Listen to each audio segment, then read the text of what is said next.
Muy buenos días con todos. En nombre de la Universidad UTE, de nuestro rector Ricardo Hidalgo Tolengui, les damos la más cordial bienvenida al panel Reflexiones sobre la Independencia, el Género y la Raza, organizado por el Observatorio de Género y la Facultad de Derecho y Ciencias Sociales.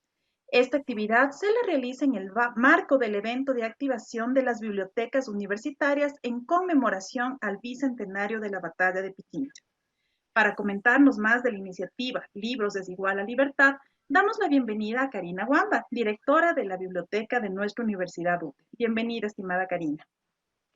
Buenos días con todos. El libro es sinónimo de libertad, de búsqueda de nuevos caminos, una búsqueda inalcanzable de libertad de pensamiento, libertad de expresión y libertad de acción. Las bibliotecas tienen esa responsabilidad, la responsabilidad de ofrecer libertad en el acceso a la información sin restricciones, el derecho de saber que es un requisito para la libertad de pensamiento. La libertad intelectual es una responsabilidad esencial en las personas profesionales que prestamos este servicio dentro de las bibliotecas.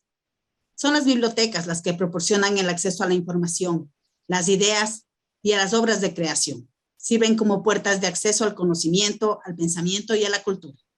Contribuyen al desarrollo y el mantenimiento de la libertad intelectual y ayudan a preservar los valores democráticos básicos y los derechos civiles universales. Las bibliotecas tienen la responsabilidad de garantizar y de facilitar el acceso a las expresiones de conocimiento y de la actividad intelectual.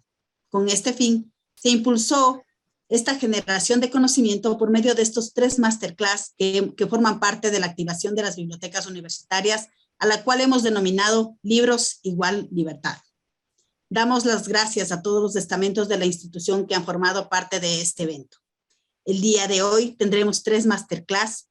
El primero que vamos a compartir son reflexiones sobre la independencia, el género y la raza. A las 11:30 tenemos programado reflexiones acerca del bicentenario, de Abdón Calderón a Picachú. Y para terminar, a las 12:45, la elaboración del puchero quiteño, que es el plato con el cual se dio la bienvenida a la ciudad a Simón Bolívar. Esperamos contar con la presencia de todos ustedes en este evento. Muchas gracias. Muchas gracias, Karina. Bueno, recordarles a todos nuestros participantes que pueden realizar sus preguntas a través del chat que se encuentra habilitado y que al finalizar podrán acceder también a un link para su certificado de participación. Ahora, para presentar este panel, reflexiones sobre la independencia, el género y la raza, me es grato darle la bienvenida a mi colega María Pesina, directora del Observatorio de Género. Bienvenida, María.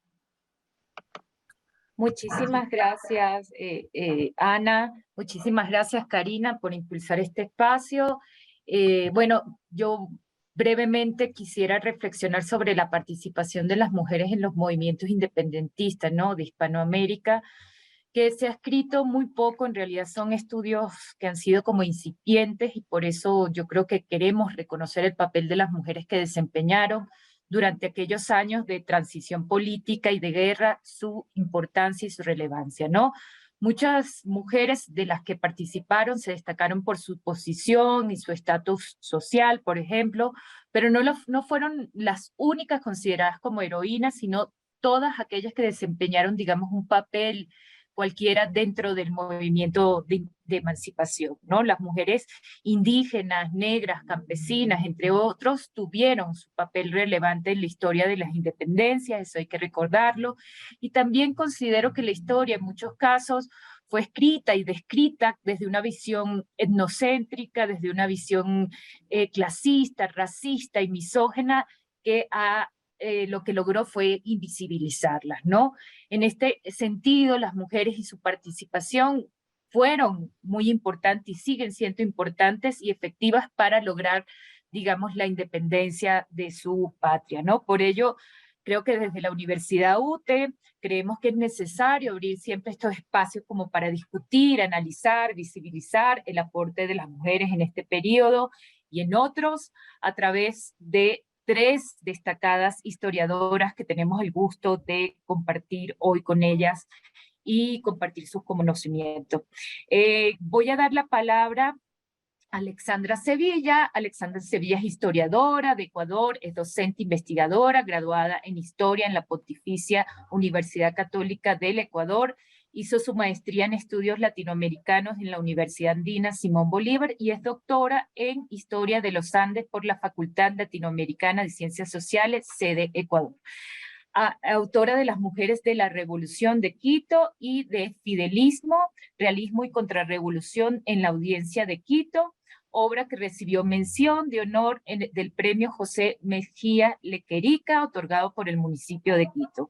Entre las líneas de investigación que aborda se incluyen historias de mujeres y género en periodos de la independencia y en el tránsito del siglo XIX al XX, así como temas relacionados a la historia cultural y a la historia de los conceptos. Muchísimas gracias, Alexandra, por aceptar nuestra invitación. Nos honra mucho tenerte en este espacio. Tienes la palabra. Muchas gracias. A ustedes muchísimas gracias. Gracias María, Karina, Ana Patricia. Gracias a la universidad por la invitación. Yo tengo un PowerPoint que quisiera compartir con ustedes para hacer tal vez un poquito más ágil la presentación. A ver, veamos si es que lo logro. Y ahí estamos. ¿Sí? Sí, únicamente Sí. si podemos ponerle en modo presentación. Claro que sí. Gracias. Ahí. Perfecta, gracias. Muy bien. Entonces, hablemos sobre las mujeres quiteñas en este tránsito del periodo colonial a la República. Sabemos que el 24 de mayo de 1822 tuvo lugar la batalla de Pichincha y con la victoria del ejército comandado por Sucre, se concretó finalmente la independencia de la Audiencia de Quito. Al conmemorar el bicentenario, esta celebración o esta conmemoración da lugar justamente para repensar el significado de la independencia y también para repensar cuál fue la participación de los distintos grupos sociales en este momento.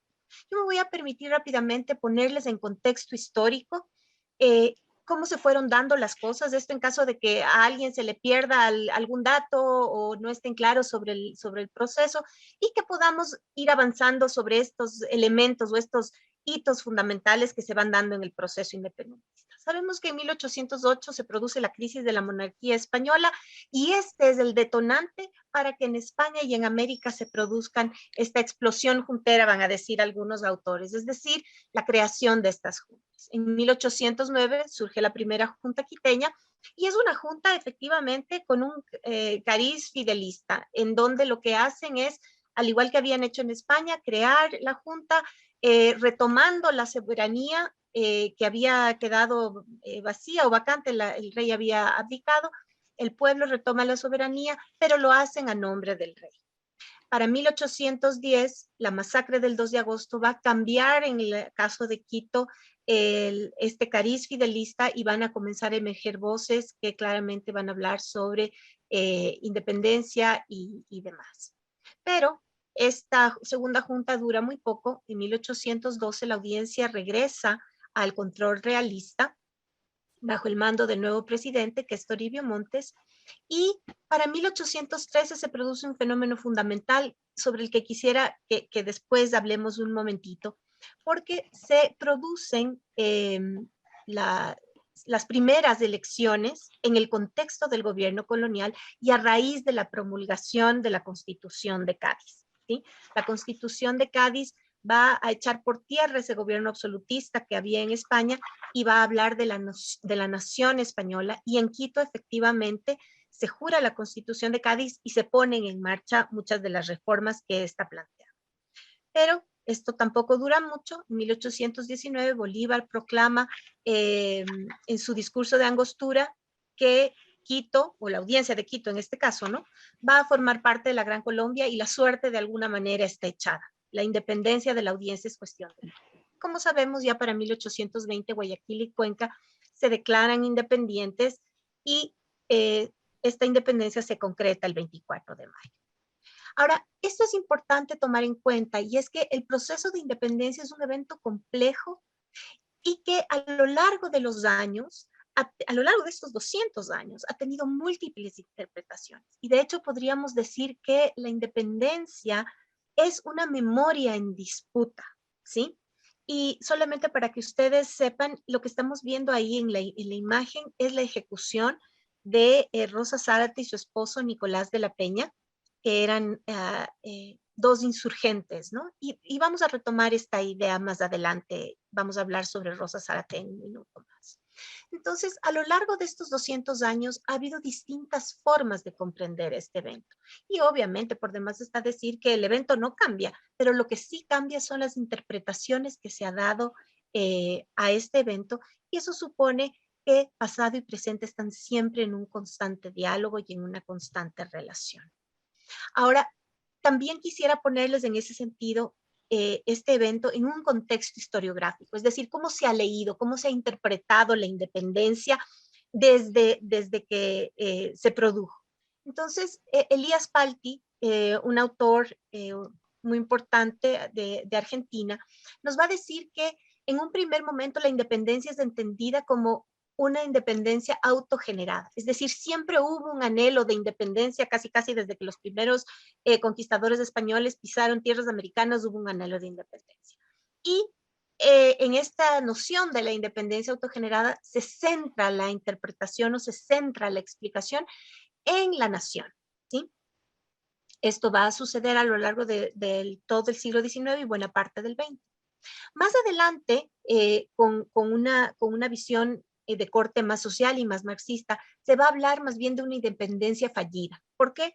Porque los eventos de la independencia no calzan con lo que debía ser la revolución clásica en la versión marxista. Entonces, la independencia no es un proceso al que se le deba dar tanta importancia porque es una revolución fallida.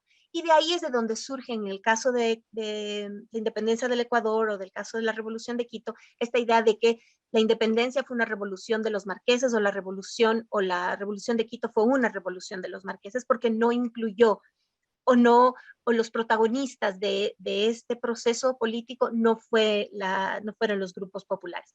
Estas dos visiones, o estas dos interpretaciones de la independencia han sido profundamente cuestionadas y hoy en día lo que tenemos es una nueva historia política que busca de alguna manera comprender que los eventos que se dan en América y en Europa están conectados y hay que entenderlos de manera conectada, ¿sí?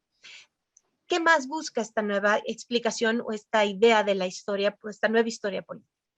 Alejarse de las explicaciones heroicas, de los buenos y malos, ¿sí? Entender las intenciones de los personajes que están actuando y alejarnos sobre todo de estas ideas heroicas. Otro elemento es valorar el hecho independentista por lo que es, intentar entenderlo en sus propios términos y tratar de identificar a los actores políticos olvidados. Entre esos actores políticos olvidados, por supuesto, están las clases populares y, en este caso, las mujeres. Y de alguna manera mi trabajo, tanto en relación a las mujeres como en relación al rescate de la participación de los bandos realistas, se enmarcan en esta nueva historia. Entonces, dicho esto, creo que clarificadas estas primeras ideas podemos pasar a entender cuál fue la participación de las mujeres en el periodo colonial. ¿Cómo eran las mujeres en la colonia tardía? Partamos de eso. Sabemos que las mujeres durante todo el periodo colonial estuvieron legalmente en una condición de subordinación y dependían de la autoridad paterna. Pero en el contexto colonial hay una situación que es muy interesante y que se refleja en una frase muy común, y es que se acata, pero no se cumple. Es decir, que si bien había unas normativas que ponían a las mujeres en una condición de subordinación, eso no siempre se daba en la práctica, ¿sí? Es decir, más allá de la norma legal, las mujeres tuvieron un rol social y participaron de la vida pública durante el periodo colonial.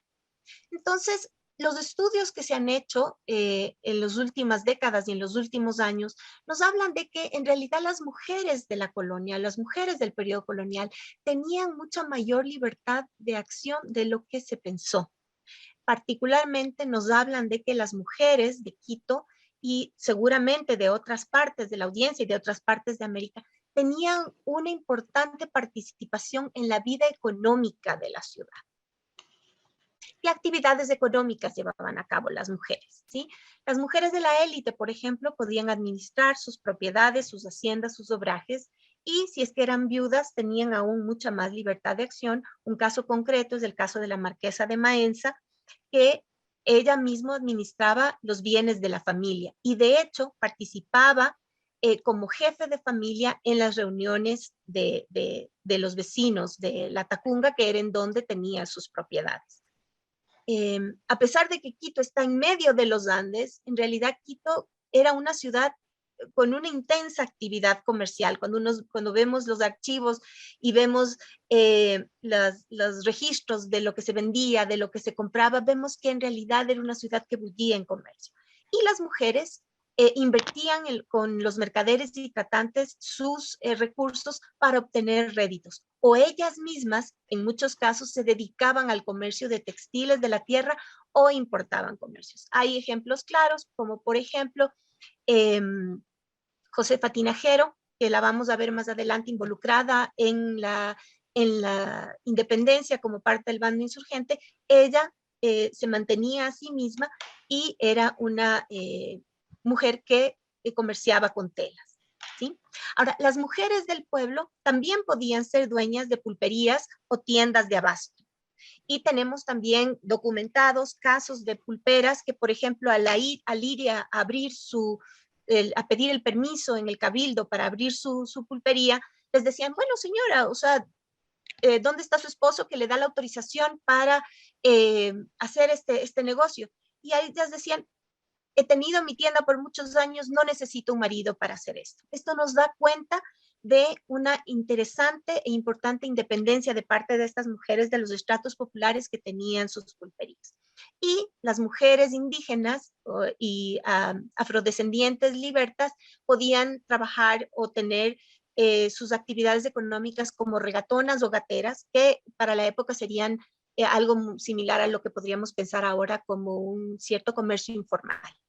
Ahora, lo importante que hay que tomar en cuenta aquí es que esta autonomía económica trae consigo otras formas de autonomía. Y esa es la clave probablemente de este asunto. Ahora, ¿en qué otras actividades hallamos a las mujeres? Obviamente las mujeres no participaban de cargos públicos administrativos, ellas no ejercían ningún tipo de cargo público político, a no ser las mujeres de la élite indígena, que sabemos y está también plenamente documentado, fungían algunas de ellas como cacicas, es decir, ellas eran las que tenían la autoridad sobre la comunidad indígena, eran jefes étnicos en realidad. Y claro, esto se da porque el cacicazgo era un cargo hereditario y al no haber hombres, eran las mujeres las que podían heredar. Pero las demás mujeres de los otros estratos sociales obviamente no tenían cargos públicos o políticos, pero eso no significa que no estuvieran al tanto de las discusiones. Eso no significa que no estuvieran al tanto de los temas políticos. Al contrario, muchas de ellas estaban enteradas de las últimas publicaciones de Europa y también de los debates políticos de la época. ¿A través de qué espacios lograban estar enteradas de estas ideas y de estos debates? A través de las tertulias. Recordemos que las tertulias eran estos espacios como fronterizos entre lo público y lo privado, porque se hacían en las casas particulares, pero en ellas se debatían temas públicos, temas políticos, temas intelectuales, sobre libros, sobre ideas, etcétera, etcétera. Y algunas mujeres muy conocidas que participaron en la independencia fueron parte de estas tertulias. La conocida Manuela Cañizares tenía una tertulia en su propia casa, lo que significaba, si es que hacemos una relación de lo que podía haber sucedido en Quito con lo que sucedía en otras partes del mundo, como por ejemplo en Europa, las mujeres que tenían tertulias en su casa eran las que dirigían la conversación. Entonces, probablemente Manuela Cañizares era una de estas mujeres que dirigía y estaba al tanto de los temas para poder alimentar la conversación y el debate que se llevaba en su casa. También sabemos que Rosa Zárate fue parte de las tertulias y también está documentado que Rosa Montúfar, la hija del marqués de Selvalegre, era parte de estos espacios de tertulias. Ahora, ¿qué hicieron las mujeres cuando estalló la revolución y se formaron las primeras juntas? Pues lo mismo que los hombres, es decir, unirse al bando con el que estaban sus lealtades y sus intereses.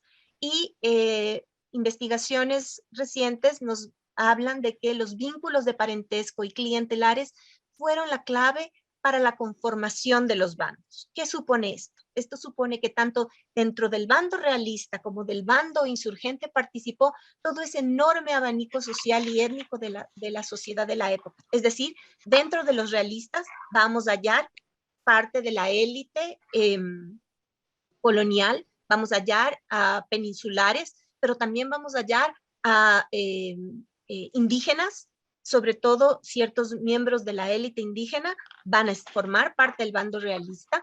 También grupos populares van a formar parte del bando realista, así como personas de origen afrodescendiente. Y lo mismo va a suceder en el bando insurgente. También va a estar conformado por la élite colonial, por españoles, por indígenas y por afrodescendientes. Y esto es importante entender porque justamente las últimas reflexiones que se han estado dando en torno al proceso de independencia nos hablan de que este proceso inició como una guerra civil y que paulatinamente se fue transformando en una guerra por la independencia, en función de cómo los procesos se iban desarrollando.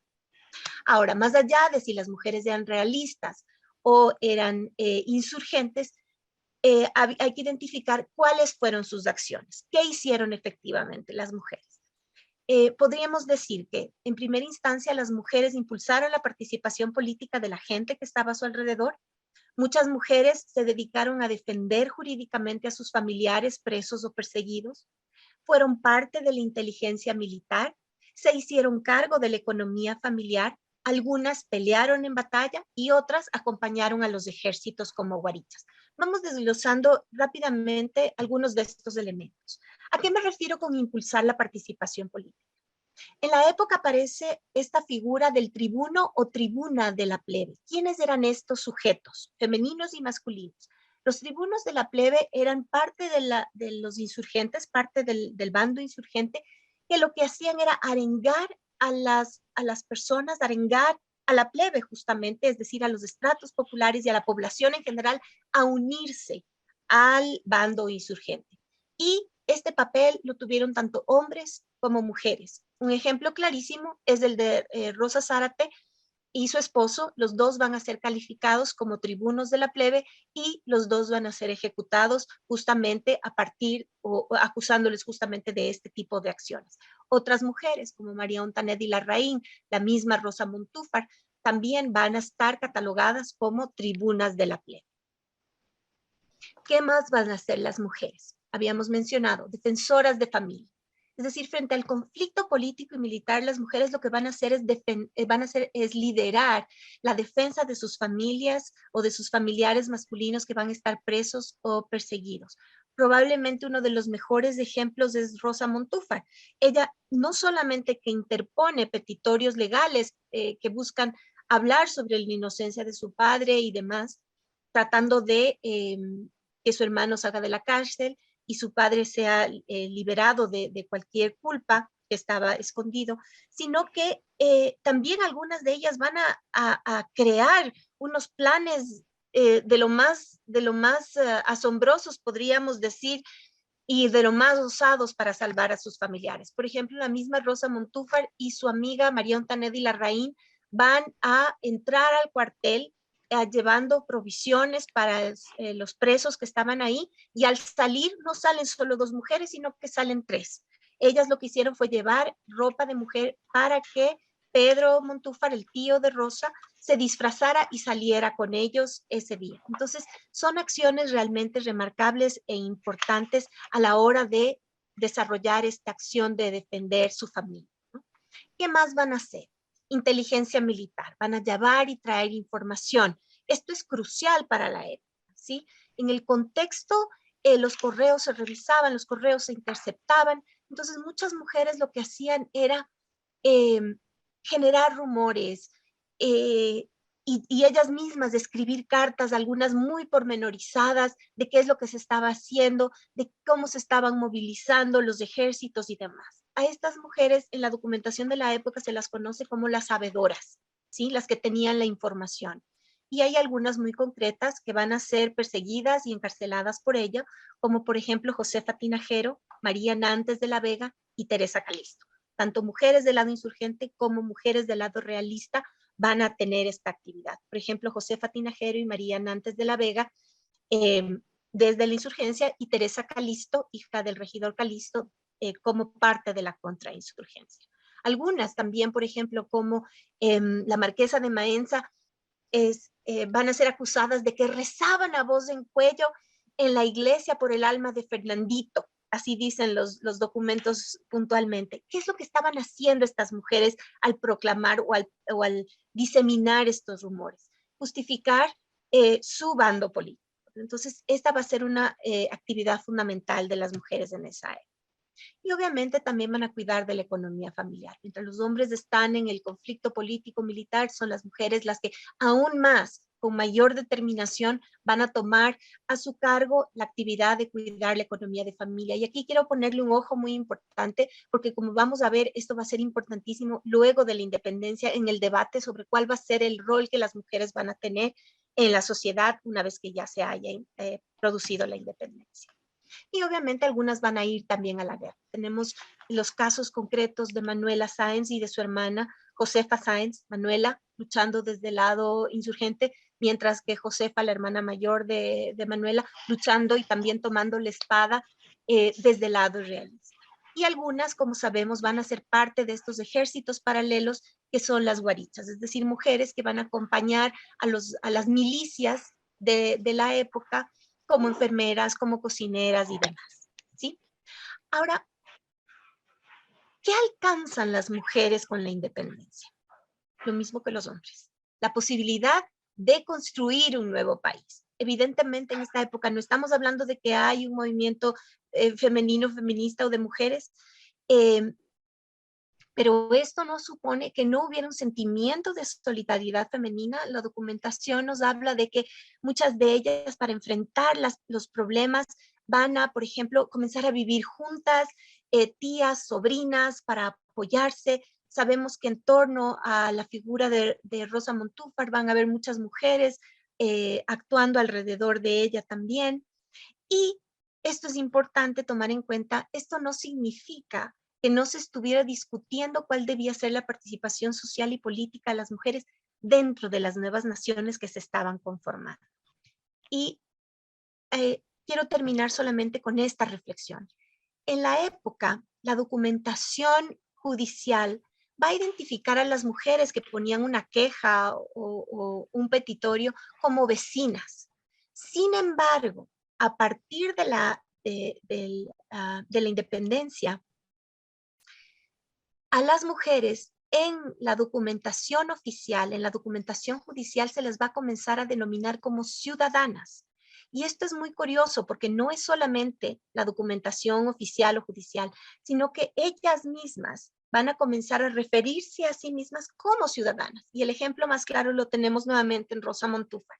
Ella va a escribir un largo petitorio pidiendo que se le devuelvan las propiedades que le habían sido confiscadas durante la revolución. Y ella comienza su carta de la siguiente manera: yo, Rosa Montúfar, ciudadana de Colombia. Es decir, estas mujeres se están asignando a sí mismas y la documentación judicial les está dando a ellas la condición de ser ciudadanas. ¿Cómo es esto posible? Casi un siglo antes de que se discutiera la ciudadanía femenina en el Ecuador, estas mujeres ya se estaban atribuyendo esta condición. Y esto no es una cosa que sea tirada de los pelos ni una locura. Tiene que ver realmente con la manera en la que en ese momento se está construyendo y se está redefiniendo lo que significa ser ciudadano. Y esto tiene vínculo y relación con lo que había pasado en la Constitución de Cádiz.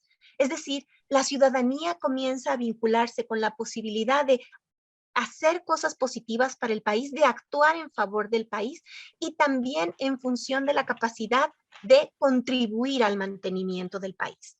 Entonces, permítanme, les leo esto, que nos va a dar pie para decir que efectivamente por un momento, luego de la independencia, fuimos consideradas ciudadanas las mujeres. Bolívar, por ejemplo, en su decreto del 27 de diciembre de 1827, decía: el que no sabe escribir, ni paga contribución, ni tiene oficio conocido, no es ciudadano. Es decir, justamente tiene que ver con esta posibilidad de contribuir a la nación, al crecimiento y construcción de la nación, el poder ser ciudadano. Y el decreto de la República de Colombia del 15 de junio de 1824 va a decir lo siguiente, que para verificarlo, sin atentar arbitrariamente a las propiedades individuales, es preciso ocurrir a las contribuciones extraordinarias. Por ello, todos los ciudadanos de la República en el presente año y para los precisos gastos de la defensa común harán una contribución. Esta contribución graduada con respecto a los haberes y fortuna del ciudadano y comprenden a todos los individuos y comunidades de ambos sexos y los bienes de toda especie. Es decir, esta posibilidad de las mujeres de contribuir en la economía, de haber tenido ya en la colonia y ahora más aún durante estos primeros años de vida republicana, la posibilidad de contribuir con su trabajo a la economía del país, les da en esta noción particular de esta época la condición de ciudadanos o ciudadanas. Ustedes me preguntarán, bueno, ¿y qué pasó? En realidad, lo que sucede es que tenemos al finalizar la independencia un grupo de mujeres politizadas y movilizadas. Y lo que va a suceder es que paulatinamente se va a intentar que estas mujeres politizadas y movilizadas regresen o permanezcan en el ámbito de lo privado y por lo tanto salgan de este espacio público y actividad económica que las convertía en ciudadanas por un momento. Y para eso podemos hablar de lo que pasaba con, por ejemplo, con Vicente Rocafuerte. Él va a decir, las señoras principales son enemigas de todo orden y con tanto influjo sobre las almas débiles de sus hermanos, maridos y parientes, que al ver que aún existen todos los elementos de la pasada revolución, solo necesitan una mano que sepa combinarlos para darles la nueva acción. Esta nota de Rocafuerte se escribe en torno a la expulsión de Manuela Sáenz del Ecuador, o al impedirle que ella regrese al Ecuador, y justamente esa mano que se quería evitar que entre al país para combinar a las mujeres y darles nueva acción era justamente la mano. Y el ministro Miguel González, el ministro de Rocafuerte, decía justamente sobre la politización femenina y en relación a Manuela. A la verdad que parece ridículo temer en nada a una mujer. ¿Y no fueron las mujeres las que promovieron la pasada revolución? ¿Las que emparedaron la ciudad? ¿Las que hicieron las balas con las que fue derrocado a fusilazos del gobierno? ¿Las que traen hasta hoy divididas a las familias, en las que no obstante nuestros comunes esfuerzos atizan aún la hoguera revolucionaria? Es decir, lo que se va a buscar es regresar a estas mujeres a espacios solamente privados y entonces desmovilizarlas y despolitizarlas. Y es de alguna manera, esa es una explicación que nos permite entender por qué la ciudadanía femenina no se discute sino un siglo más tarde. Creo que con eso voy a terminar. Muchas gracias. Muchísimas gracias a ti, Alexandra, por este recorrido sobre la participación, el papel de las mujeres, ¿no? Desde esta autonomía económica, de estas estrategias sociales, desde las tertulias hasta inclusive estas revistas que se hicieron de mujeres para un poco demandar también las condiciones y las necesidades de ciertas mujeres en ciertas épocas, que bueno, que de alguna manera formaron parte estratégica de esta parte de la historia. Ahora le voy a dar la palabra a la doctora Judith González. Judith González es, aquí está. Es historiadora de Colombia, licenciada en Historia, magíster en Historia de la Universidad del Valle, doctoranda en Sociología de Flaxo, Ecuador. Ha sido profesora, investigadora en el Departamento de Historia, Instituto de Psicología, Escuela de Trabajo Social, en el Departamento de Geografía y Ciencias Sociales en la misma universidad y en las sedes de Cali y Buga. Sus intereses investigativos se insertan en los campos de las mujeres en la historia en Colombia y América Latina. Cultura letrada, historia de la literatura, política de las emociones del siglo XIX y XX, y dentro de estas líneas ha desarrollado conferencias en distintos eventos académicos nacionales e internacionales, publicando artículos en revistas indexadas, capítulos de libros, un libro sobre la historia ficción en torno a las mujeres en la independencia de la Nueva Granada, publicando sobre otras temáticas como el movimiento sufragista, historias de la prensa y la opinión pública, sociabilidades católicas y laicas, historia de las drogas. Actualmente es integrante doctoranda de la sociología de Flaxo en la tesis Mujeres Intelectuales y Lenguaje Político desde las emociones en los Andes del siglo XIX. Su conferencia se va a titular ¿Existió la Pola? Mitos y mitografías sobre Policarpia Rieta, en la independencia de Nueva Granada. Esto forma parte del libro de representaciones sobre las mujeres en la independencia entre la realidad y ficción de Nueva Granada, 1810 y 1830. Judith, tienes la palabra y muchísimas gracias por aceptar también nuestra invitación. Nos honra muchísimo contar con tu presencia. Tienen 20 minutos. Yo voy a darles un mensaje privado cuando le queden 10 y después cuando le queden 5. Agradecemos mucho la atención sobre eso. Bueno, muchas gracias. ¿Las diapositivas? Sí se ven, Judith. Listo. Bueno, les voy a presentar la conferencia. Está basada en un libro que se titula Representaciones sobre las mujeres en la independencia entre realidad y ficción, Nueva Granada 1830, publicado en el 2019, ¿no? Este es un libro que recoge un poco a partir de lo que se llama el análisis del discurso, lo que es un poco la historia conceptual, y más allá basado en lo que plantea Hayden White de la ficción en la historia, ¿no?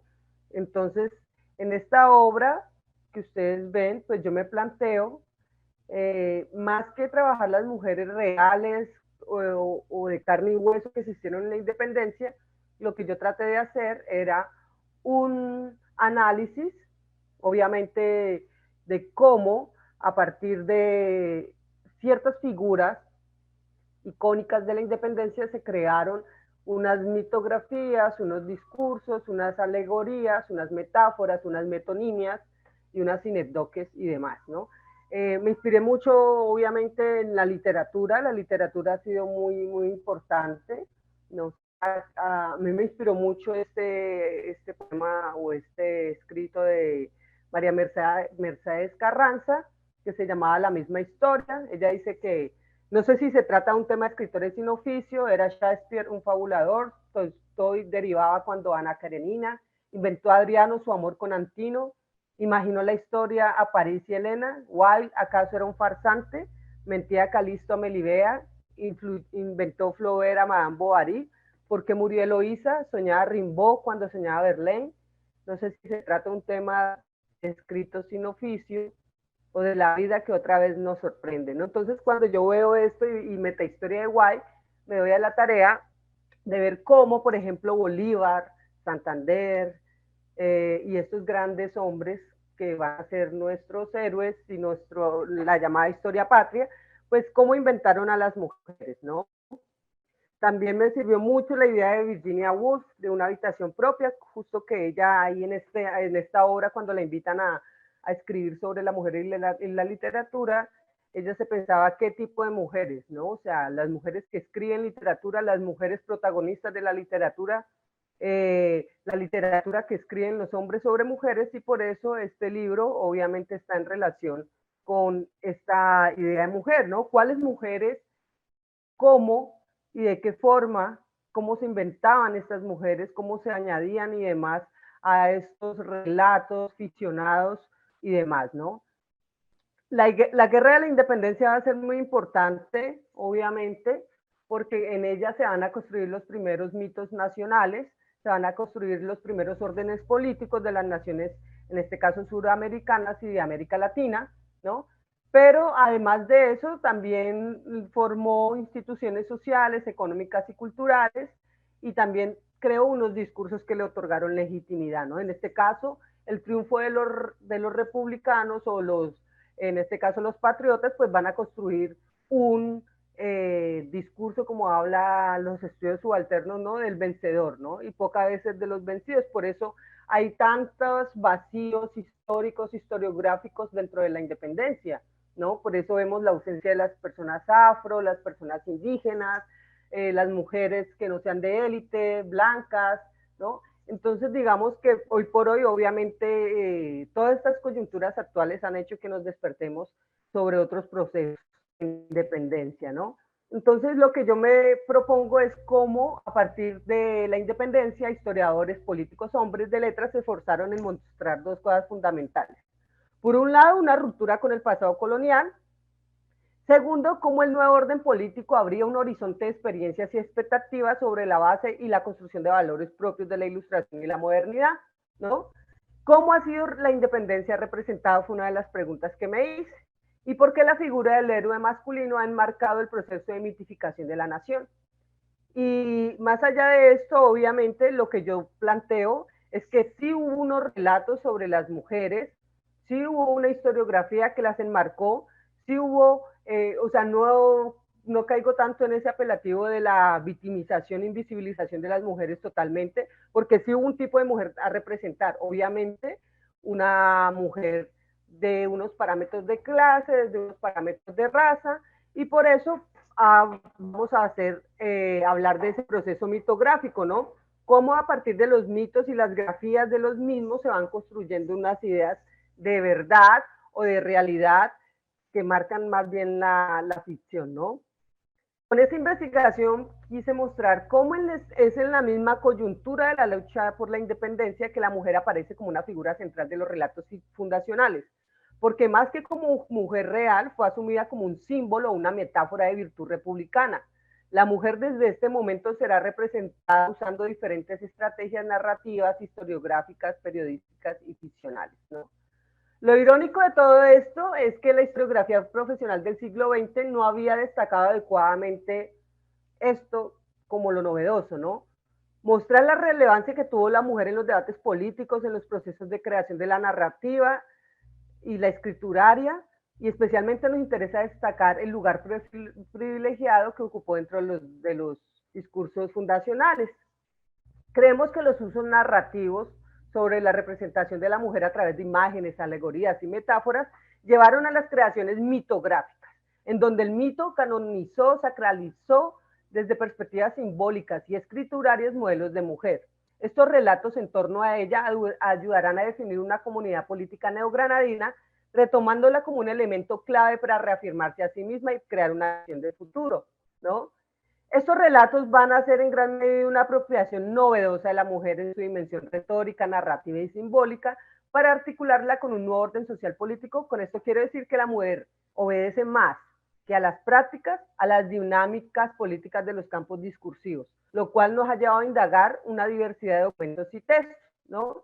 Rastrearon muchos elementos documentales para llegar a ello, periódicos sobre todo, analicé alrededor de 50 periódicos para hacer ese recorrido de cómo en la opinión pública la mujer pudo, en este caso, ser representada. Algunas mujeres también escribieron algunas cositas, pero en este caso lo que me buscaba era cómo se crearon las heroínas, ¿no?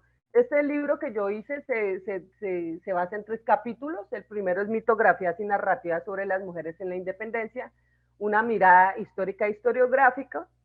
El capítulo 2 son alegorías femeninas a la libertad entre patriotas y realistas en la Primera República.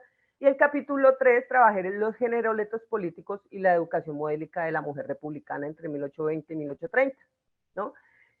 En la primera parte de estas mitografías y narrativas sobre las mujeres en la independencia, pues trabajo varios tipos de narrativas, ¿no? Por ejemplo, cómo se usó la figura de la mujer indígena, cómo se usó la figura de la mujer romana y espartana, cómo se usó la figura de la Virgen María, ¿no? y cómo se usaron algunas figuras que van a ser previas a hacer lo que es las heroínas y mártires. Algo que yo planteo es que para hacer una historia de la independencia tenemos que salir de estos dos vínculos, heroínas y mártires, porque nos ponen como diríamos, aquí no nos deja expandir nuestras expectativas, sino que nos pone ya unos roles, y también tenemos que preguntarnos quién crea las heroínas, con qué fin, ¿no? ¿Con qué propósito? ¿Quiénes las reafirman? ¿Quiénes les dan vida? ¿Quiénes les dan ese sustento gráfico, mitográfico, simbólico? ¿Cómo se les da hasta una imagen, ¿no? Una representación? Entonces lo que yo hice fue rastrear la historiografía del siglo XIX, que en ese momento obviamente no es una historiografía profesional como la de hay ahora, pero es una mitografía o una historiografía muy literaria, muy narrativa, muy del relato, muy del hecho, ¿no? De la fecha, del momento. Entonces, a partir de todas estas obras, desde 1827, que es la primera obra de la Revolución en la Nueva Granada, publicada en 1827 en París, de Restrepo, José Manuel Restrepo, y demás obras, memorias de los que participaron en las guerras de independencia, yo empiezo a ver cómo se construye esta grafía, ¿no?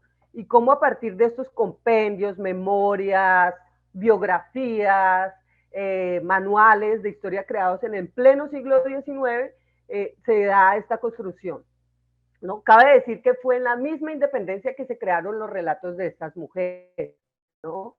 Una de las primeras figuras que siempre se habla en la Nueva Granada es sobre cuando hubo el levantamiento de los comuneros sobre Manuela Beltrán y demás, una figura que yo también planteo que es una figura mítica antes que real.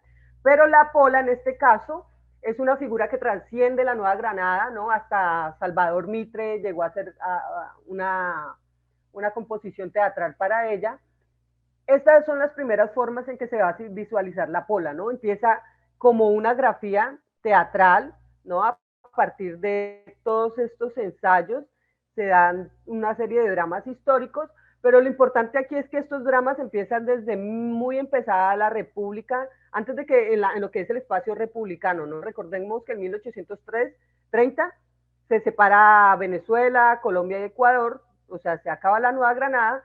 Entonces, esta obra, por ejemplo, La Pola, tragedia en 5 actos, de José Domínguez Roches, es escrita en 1826, lo que da a entender que había un afán mismo de los vencedores para marcar este tipo de mujeres, ¿no? Las otras obras ya las encontramos a lo largo del siglo XIX, y lo característico de la Nueva Granada, que hoy es Colombia, es que ya a partir de 1830, 1834, 1839, empiezan lo que van a ser más o menos a finales de 1830 la Guerra de los Supremos.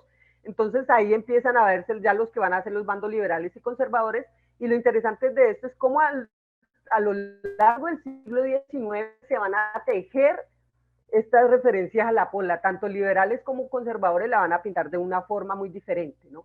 Y cada uno de ellos va a crear estas narrativas y estas iconografías de la Pola, ¿no? Por ejemplo, esta primera obra que ustedes ven al margen izquierdo, ¿no? Esta pintura aparece en las obras, por ejemplo, de la tragedia en 5 actos. Y lo importante de esto es resaltar que las primeras obras se dedican a Francisco de Paula Santander.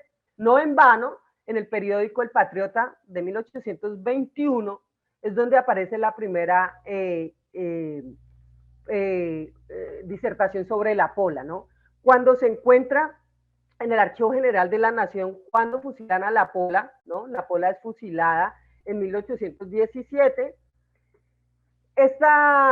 Este listado donde aparece la Pola, por ejemplo, aparecen los que la fusilan a ella, los que la fusilan, y aparecen los fusilados, y no aparece el nombre de la Pola, aparece una P, que podría ser de un esclavo, que podría ser de una persona no liberta, ¿no? Entonces, este mito de la Pola, yo lo enfatizo en que es un mito, obviamente, que empieza con el gobierno de Santander, obviamente como una oposición, porque la Pola no se sabe bien de dónde fue, pero yo traté de buscarla en todos los archivos, en las listas, por ejemplo, de fusilados y militares, ella no aparece, pero es en el gobierno de Santander, y es más en lo que se denomina hoy ya no Patria Boba, sino la Segunda República, que es la que empieza después de la la Confederación en Cúcuta, ¿no? Entonces aparece la pola como una figura mítica dentro de los Santander, porque Santander tampoco es de Santa Fe, Santander es de Cúcuta, del Rosario Cúcuta y estas zonas, y obviamente en esta época empieza a haber una disputa de dónde va a ser, cuál va a ser la capital, ¿no? De esta Nueva Granada, si va a ser Caracas, si va a ser Quito, si va a ser Bogotá, si va a ser Popayán, Cartagena también quería.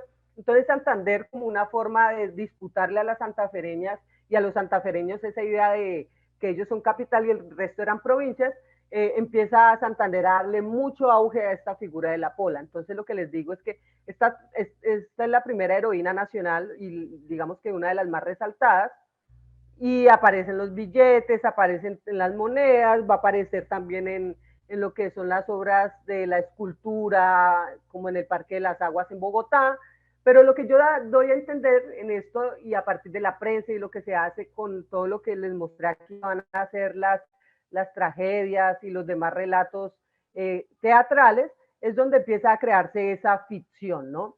Y vamos a ver cómo estas memorias, por ejemplo, la de José Hilario López, que fue el que estuvo en su fusilamiento, supuestamente José Hilario López es uno de los primeros que también va a ayudar a crear esta figura a partir de 6 paginitas que escriben sus memorias publicadas en los años 40 en París, ¿no? Entonces vemos cómo hay un afán de los hombres en postular ciertas figuras femeninas, ¿no? Entonces cómo a partir de esos metarrelatos empiezan a crearse valores, por ejemplo, espartanos, valores en este caso romanos, valores republicanos, en toda la figura de la pola.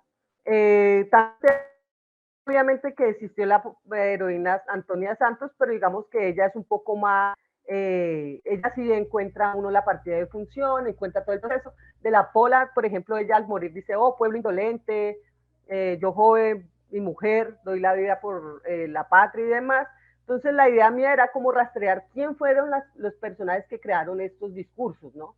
Obviamente al no encontrar la evidencia exacta de su nacimiento, ni de su muerte, ni de su fusilamiento, entonces planteo eso, que la pola es una mitografía creada en este caso por lo que van a hacer los republicanos, o la tendencia que se abre más adelante después de la muerte de Santander, que es el Partido Liberal. Pero también va a ser usada, por ejemplo, por los conservadores, ¿no? Entonces, cada uno de ellos, tanto Medardo Rivas, que va a ser, y demás, Santiago Tanco y demás, estos solo son 3 obras que les estoy mostrando, encontré alrededor de 8, hay novelas, hay demás, estampas y demás. Entonces, lo que yo refiero aquí es como en la Nueva Granada, ¿no? Figuras como la pola hacen parte de ese inventario, ¿no? Porque es que hay que crear la nación, hay que crear los ciudadanos, y las ciudadanas obviamente se representan en estas figuras que triunfaron, ¿no? Poco nos van a hablar, o aunque algunas pinturas ya nos van a hablar, por ejemplo, de las mujeres indígenas, sobre todo de las mujeres de los pastos que participaron en las guerras de independencia a través de la iconografía, ¿no? Antonia Santos iba a ser una figura muy importante de la independencia, sobre todo en lo que era la región de los Santanderes. De ella sí encontramos una historiografía, pero su historiografía empieza en Argentina, ¿no? Los primeros escritos sobre Antonia Santos, por ejemplo, los va a hacer Antonio Signi en 1865 en un libro que titula Antonia Santos. Entonces, también empiezo a ver cómo, o sea, desde otras naciones también hay la idea de suscribirse, ¿no?, a estos gritos revolucionarios que los dieron también las mujeres. También trabajo, obviamente, en cómo, si se formó la pola, si se formó estas identidades heroicas, también cómo a partir de la misma independencia se empieza a jugar con la figura de la India, en este caso la mujer india que le decían, hoy decimos que es una mujer indígena, ¿no? La misma Constitución de Cartagena hizo una representación icónica en la Constitución de la indígena. Esto que ustedes ven en el medio, que está Colombia y está la indígena con su gorro y demás. Esta era la portada del periódico de Santander, que se llamaba El Patriota, de 1821. Aquí está esta que ya es pintura, que se llama La India de la Libertad, por un anónimo en 1819, pues ya refleja eso, ¿no? Y son figuras blanqueadas, podemos obviamente dedicarnos a eso. Las mismas monedas, por ejemplo, hubo un debate entre entre Bolívar, entre Nariño y muchos de estos personajes de qué tipo de moneda se debía hacer, ¿no? Entonces la primera moneda de 1813, que es propiamente de la independencia, trae la figura de la India, ¿no? Entonces yo digo, no es que los patriotas estuvieran metidos con esto de la racialización y demás, sino que usaban la figura, por ejemplo, de la metáfora de la mujer indígena para decir de que ella había sufrido todo lo que fue el yugo español, el sometimiento, el robo, la violación, y cómo los patriotas utilizaron esta figura de la indígena para darle valor a ese nuevo proyecto de nación que se estaba construyendo, ¿no?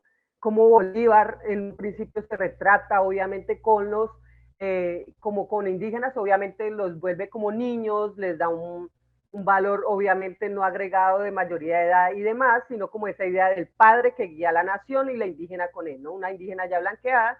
Y ya en 1819, después de que se crea, obviamente empieza el proceso de la Primera República, la indígena en la moneda es cambiada por un símbolo de una mujer romana, ¿no?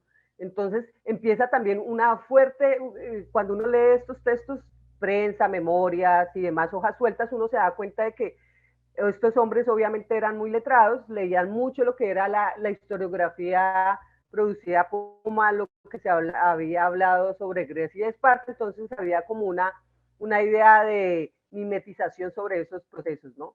Empiezan a verse una serie de periódicos, empiezan a ver una serie de reivindicaciones, por ejemplo, aquí va a ser a la fiesta a la Santa Librada, que es una virgen, obviamente patrona del 20 de julio, en la Gaceta, en la Bagatela de Antonio Nariño vamos a ver una sección que se llama Carta del filósofo a una dama a su amiga, que aquí la dama es España y el filósofo es España y la dama, su amiga, es América, ¿no? Entonces empieza como toda esa matriz discursiva entre la madre patria, que se vuelve madrastra, entre la joven república, que se vuelve madre de la nueva nación, ¿no? Entonces, como yo les decía, a lo largo de la independencia de la Nueva Granada va a haber toda una representación de imágenes icónicas. Aquí, por ejemplo, las pinturas de, se me olvidó el nombre, ahí debe estar, ¿no?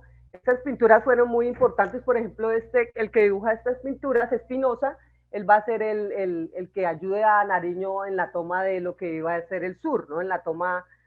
Y aquí él siempre pintó las mujeres, las guarichas o las rabonas, las que ayudaban en los ejércitos y demás, ¿no?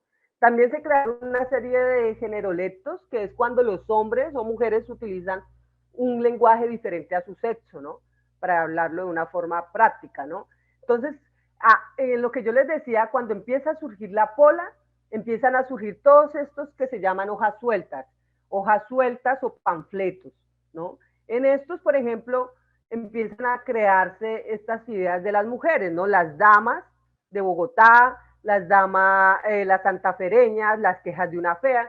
Entonces, haciendo el análisis del discurso y con las obras de estos hombres, me doy cuenta que las quejas de una fea y las santafereñas es Nariño, ¿no? Que está obviamente criticando de por qué Santa Fe no va a ser la capital de esta nueva república, y obviamente las damas de Bogotá van a ser las que estén al favor de Santander y todo lo que es un gobierno por fuera de Santa Fe, ¿no? Entonces las damas que hablan de Bogotá, recordemos que Bogotá es el nombre indígena de Bacatá, ¿no? Entonces las damas de Bogotá empiezan a reivindicar también estas figuras por fuera de esa idea de Santa Fe como una ciudad blanca, una ciudad obviamente letrada y demás. Entonces aquí podríamos ver que la contienda política de bogotanas santanderistas y santafereñas nariñistas fue muy importante porque usaron los generoletos para hablar como mujeres. Los discursos que ellos plantean ahí es cómo las mujeres, por ejemplo, dieron su vida, sus hijos, sus bienes, cómo las mujeres les tocó desterrarse, irse de un lugar a otro, pero todo en términos de feminidad escritas por un hombre, ¿no? Entonces, lo que yo planteo es cómo a partir de todos estos medios impresos, obviamente se le da un carácter de realidad a ciertos hechos, ciertos personajes ilustres y ciertas formas de destacar la historia, ¿no? Cuando uno mira la historia y la historiografía, a mí no me importó ver si era verdad o no lo que decían de la pola, sino cómo y con qué herramientas se construye ese momento. Como por ejemplo en Colombia el siglo XIX va a estar lleno de guerras civiles, ¿no? Entonces, cómo cada bando en una guerra civil utilizaba también estas mismas metáforas de mujer, utilizaban la pola y demás, ¿no? Por ejemplo, estos también van a ser defensa del bello sexo, la virtud sólida, el mérito de las damas de Bogotá, el registro, todas estas son publicaciones hechas por hombres en condensación a las mujeres, ¿no? Por ejemplo, esta publicación de Pedro Pablo Brock, un médico que había sido traído por Bolívar, por Bolívar, ¿sí? A la Nueva Granada, pues se dedicó, fue a hacer política, esto es publicado en 1825, y las mujeres vengadas ahí, él también habla de esas mujeres, de las tertulias y demás, pero resalta algo muy importante que es decir, de que aquí no habían unas heroínas, ni la pola ni demás, entonces cuando uno rastrea estas hojas sueltas y demás, empieza a ver cómo hay una disputa de los sentidos, ¿no? Hay una disputa de los discursos, cómo crear estas figuras micas, estas ideas de mujer, ¿no? Se van a sacar manuales, casi que, o sea, manuales que se transfieren de Europa para acá, por ejemplo, como el del alemán Campet, que es esta Eufemia o la mujer verdaderamente instruida, son publicados en 1829 en Bogotá, o sea, son referentes a cómo desde la misma independencia, la creación de la república y en la historiografía del siglo XIX hay una idea de mujer. Obviamente es una idea de mujer hegemónica, es una idea de mujer mitografiada, que aunque no es real, sí busca mostrarnos, ¿no? Entonces la Pola, como les decía, la Pola, sus pinturas aparecen más o menos antes de ser ella vuelta figura gráfica o letrada o vuelta a escritura, la Pola va a ser representada en imágenes, ¿no?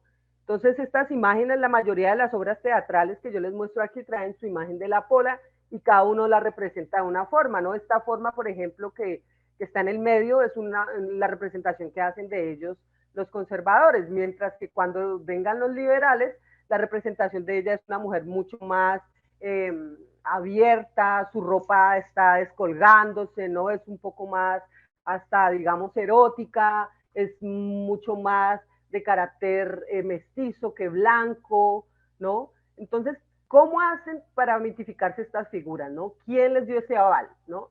En el momento histórico que se estaban dando, porque es que la historia, pues, a pesar de que se hable que la historia es un relato real, vamos a ver que la historia también está construida en mucha ficción, en mucho relato, que en este caso es metafórico, ¿no? Que en este caso es alegórico, y obviamente esto fue como un sacrilegio a la madre patria decir que la Pola no existe, ¿no? Judith, Sino que es perdón, un relato creado. ya tenemos que cerrar porque ya se pasó el tiempo. No, no me dijiste, no vi, no, es que no estoy No, viendo sí, sí, el estoy escribiendo en el chat, disculpa. Ve ah, cerrando entonces. ajá. Bueno, sí, entonces como les decía yo, ¿quién crea las heroínas? ¿Con qué fin? ¿Con qué propósito? ¿Por qué la Pola trasciende, por ejemplo, las fronteras nacionales? Hoy por hoy, hace unos años se hizo una novela, está en billetes. Es más, la cerveza en la zona cundinamarqués, boyacense y demás del centro de la República se le llama la Pola, ¿no? A tomar la Pola, a tomar la cerveza, están los billetes, están demás. Pero lo que yo creo decir aquí es que son figuras necesarias para la creación de la nación y las mujeres no estuvieron exentas de esos metarrelatos. Gracias. Muchísimas gracias, Judith, por tu excelente exposición. Le vamos a dar la palabra a ahora Federica. Federica Morelli es profesora de Historia de América a la Universidad de Turín. Es especialista de las independencias, de la América Española, de la Revolución Atlántica, de la definición de ciudadanía y de la construcción de las categorías raciales en contextos de colonia y poscoloniales.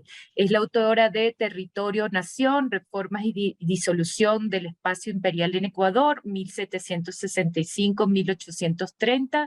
Se publicó en Madrid en el 2005. También de Il Mondo Atlántico, una historia senza confini del siglo 15 y 19, perdón, en Roma en el 2013, y la independencia de la América Española, de la crisis de la monarquía a la nueva república, que se publicó en Florencia en 2015, y de los Andes al Atlántico, territorio, constitución, ciudadanía en la crisis del Imperio Español, que se publicó en Quito el 2018. Ella nos va a hablar del género y la ciudadanía en las independencias hispanoamericanas. Bienvenida, Federica, muchísimas gracias por aceptar nuestra invitación y tienes toda la palabra. Bueno, buenos días, aquí es buenas tardes, buenos días a todos y a todas. Y muchas gracias por la invitación a participar en este panel que de verdad es muy interesante. Bueno, yo he llegado al género a través, no soy una especialista de género y de historia de las mujeres, pero he llegado a este tema a través de la, digamos, analizando las cuestiones raciales y el acceso, digamos, de la persona de los descendientes de los africanos a la ciudadanía. Y entonces a veces voy a hacer este paralelo entre, bueno, estos dos temas de género y de raza. Y me voy sobre todo a colegar, a conectar a la última, digamos, al final de la ponencia de Alexandra Sevilla también, que resultó muy interesante, sobre la ciudadanía de las mujeres, digamos, en esta época, ¿no? Porque a pesar de los avances de la historiografía, como nos contó Alexandra y también Judith, digamos, ¿no? A pesar de estos avances que demuestran la amplia participación de las mujeres a las guerras de independencia, tanto desde el punto de vista militar y económico y un cierto protagonismo, en realidad, digamos, la mayoría de los estudios o buena parte de los estudios continúa subrayando una fuerte continuidad entre la época colonial y republicana en lo que concierne el tema de la ciudadanía, ¿no? De la subordinación de las mujeres a los hombres, de su confinamiento en la esfera doméstica, en la continuación, digamos, de una ideología patriarcal bastante fuerte. Entonces, probablemente la ausencia de un movimiento político, público y visible, importante, de reivindicación de los derechos de las mujeres ha conducido la historiografía sobre América Latina a afirmar que si bien las mujeres hayan participado en las guerras, en realidad después, en el siglo XIX y tanto durante la época de la independencia, fueron excluidas de la esfera política de la ciudadanía, planteando, como decía, una continuidad entre la época colonial y la época republicana. Bueno, lo que quiero un poco demostrar hoy es que, y como planteó también Alexandra, que hubo una ruptura, ¿no? Y durante la época de independencia y una apertura, digamos, al hecho de que las mujeres también tenían unos derechos políticos y no solo civiles. Entonces, y esto, bueno, ¿cómo se llega a esto? Utilizando, digamos, fuente diferente, ¿no? De lo que normalmente se utiliza estudiando las independencias, como por ejemplo los debates públicos, la ley, las constituciones, o por lo que concierne la historia de las mujeres, las biografías o las correspondencias de las mujeres que eran sobre todo pertenecientes a las élites. Digamos, hay que utilizar otro tipo de fuentes de naturaleza judicial y los recursos, digamos, a los tribunales. Entonces, por eso digo que hay un paralelismo entre género y raza, porque, digamos, en este sentido, los historiadores y las historiadoras que estudian el género o la participación de las mujeres a la independencia deberían utilizar el approach que han utilizado los historiadores sobre las cuestiones raciales, utilizando este tipo de fuente, ¿no? Que entonces han mostrado el papel importante que han tenido, por ejemplo, los descendientes de los africanos, tanto libres como esclavos en la independencia.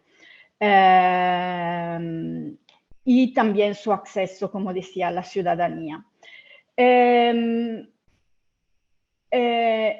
A esto hay que añadir la tendencia a considerar a las mujeres como subordinadas y encerradas en la esfera privada. Ha sido también criticado por la historiografía del género en otros contextos, analizando las fronteras de la pertenencia, las formas de inclusión e exclusión inherente a la ciudadanía.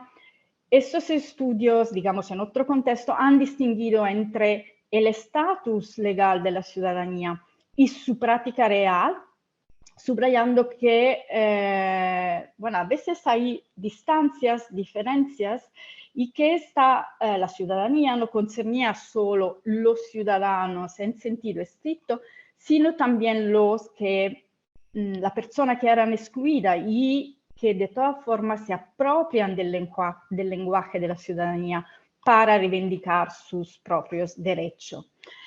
Entonces, a partir de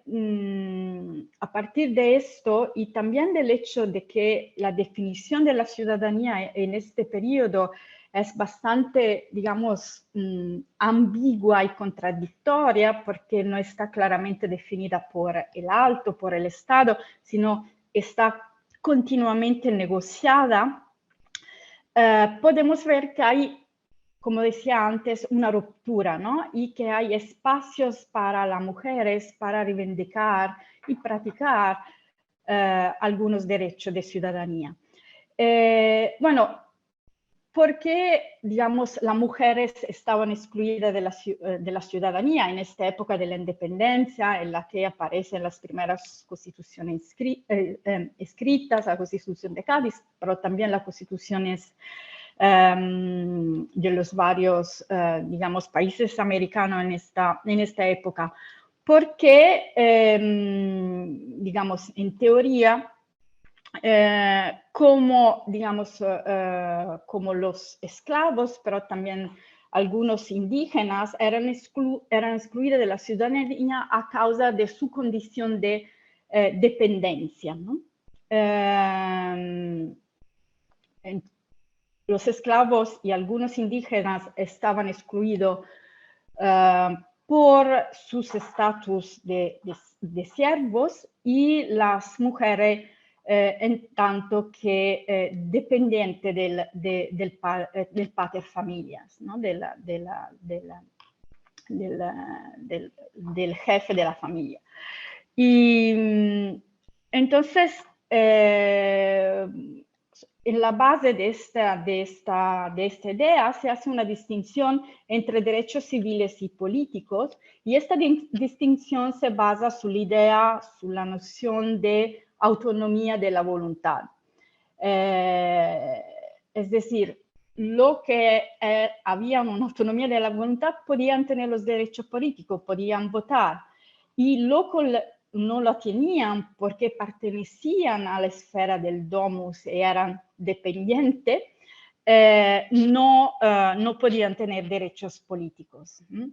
Entonces, la participación en la vida política, en teoría, estaba reservada a los individuos libres y autónomos.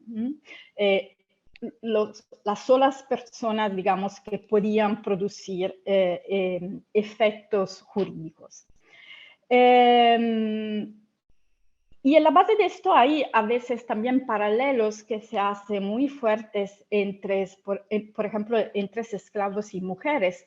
Lo mismo liberales españoles en Cádiz, por ejemplo, Diego Muñoz Torrero, que era uno de los liberales, digamos, más radicales, por ejemplo, frente a la propuesta de los liberales, de los delegados americanos de abolir la esclavitud, dice, y cito, si llevamos estos principios muy lejos, es decir, de la abolición de la esclavitud, será inevitable otorgar a las mujeres los derechos políticos, además de los derechos civiles, y admitirlas en la asamblea electorales, en las mismas cortes. Entonces hay, ¿no? También en los debates hay este paralelismo muy claro entre mujeres y esclavos, por lo que decía antes. El problema fue en esta época identificar las personas que no tenían esta autonomía de la voluntad, ¿no? Como decía, digamos, el principio liberal, porque se trataba de sociedad donde los vínculos corporativos y personales eran múltiples y muy entrelazados, entonces era bastante imposible identificar la persona verdaderamente autónomas, digamos, intelectualmente y económicamente y culturalmente. Y también socialmente, ¿no? Y, por ejemplo, los domésticos estaban excluidos del sufragio porque eran dependientes, ¿no? Respecto a una tercera persona. Entonces, como decía antes, venían asimilados a la esfera del domus, es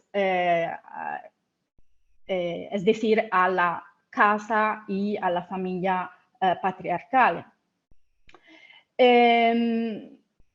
Pero a veces era difícil, ¿no? Definir lo que era verdaderamente un doméstico, porque, por ejemplo, había muchos indígenas que trabajaban en las haciendas y que de alguna forma quedaban, digamos, también conectados con sus comunidades de origen, ¿no? Y que no eran dependientes exclusivamente del hacendado. Y entonces había muchas, como los indígenas, había muchas posiciones ambiguas también entre los descendientes de los africanos, que a veces podían trabajar, digamos, por alguien, ¿no? Por un artesano o por otra persona, y entonces era muy difícil, ¿no? Digamos, identificar a estas personas. Y entonces había también, digamos, cuestionamientos y preguntas sobre las mujeres, sobre todo las viudas, ¿no? O que en este periodo de las guerras de independencia hay muchas mujeres, como decía Alexandra, que se encargan, en la ausencia de los hombres, se encargan de la economía, de la casa, y también había muchas viudas, entonces, y estas eran consideradas, como se decía, jefe de familia en ausencia de los hombres. Y entonces estas podían ser consideradas ciudadanas, entonces también en las, digamos, constituciones y en los debates para identificar los dependientes o lo que faltaban de la autonomía de la voluntad, a veces era muy, digamos, muy difícil, ¿no? Entonces, hay también muchos recursos de la autoridad de los locales, por ejemplo, a las Cortes de Cádiz, que, ¿no? Piden si las mujeres o algunos individuos que no se entiende bien si eran domésticos, pertenecientes a la esfera del domus, podían acceder a los derechos políticos o no, porque claro, no era muy, este estatus era muy ambiguo. Y las autoridades locales respondían, digamos, también en manera muy ambigua, ¿no? Porque a veces no sabían si podían ser, por ejemplo, algunas viudas o jefes de familia estar incluidas en la ciudadanía. Y bueno, aparte de eso, hay que añadir otro elemento muy importante, que es de la final de la época colonial, que es un incremento de los recursos de las mujeres a los tribunales para reivindicar su derecho como, sobre todo como esposas, al final del siglo XVIII. Bueno, aquí no quiero perder demasiado tiempo, pero hay digamos, mucho trabajo en estos últimos años que se han publicado sobre este tema y sobre cómo los recursos de las mujeres a los tribunales ha hecho cambiar, digamos, ha contribuido a cambiar la jurisprudencia sobre el matrimonio, que no era, digamos, que era considerado, que se consideraba, bueno, después de estos recursos, como un contrato. Entonces, no se ponía más el acento, solo el acento sobre el carácter sacro o religioso del matrimonio, sino también sobre su naturaleza civil, que implicaba derechos y deberes, no solo por los hombres, sino también para las mujeres. Entonces, a través de estos recursos siempre más frecuentes de las mujeres, y no solo de las mujeres de las élites, sino también de mujeres indígenas o descendientes de los africanos, se cuestiona, ¿no?, la posición de la supremacía de los hombres en la familia y en la sociedad, y se empieza a contestar el poder masculino, tanto en la esfera doméstica, pero también en la esfera pública y en la esfera política, en la esfera judicial, sobre todo. Si las mujeres reclaman a través de estos recursos una relación más igualitaria con los hombres, en la cual los hombres y las mujeres tienen que respetar las obligaciones recíprocas en las familias. Entonces, y también son en estas peticiones, en estos recursos, por ejemplo, por el divorcio o para obtener los alimentos del esposo una vez terminado el divorcio,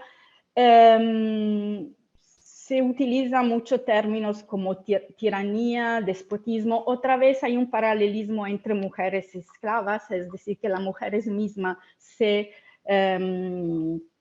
comparan como una esclava sin derechos y entonces critican esta posición. Se usa el término de deshumanización, esclavitud.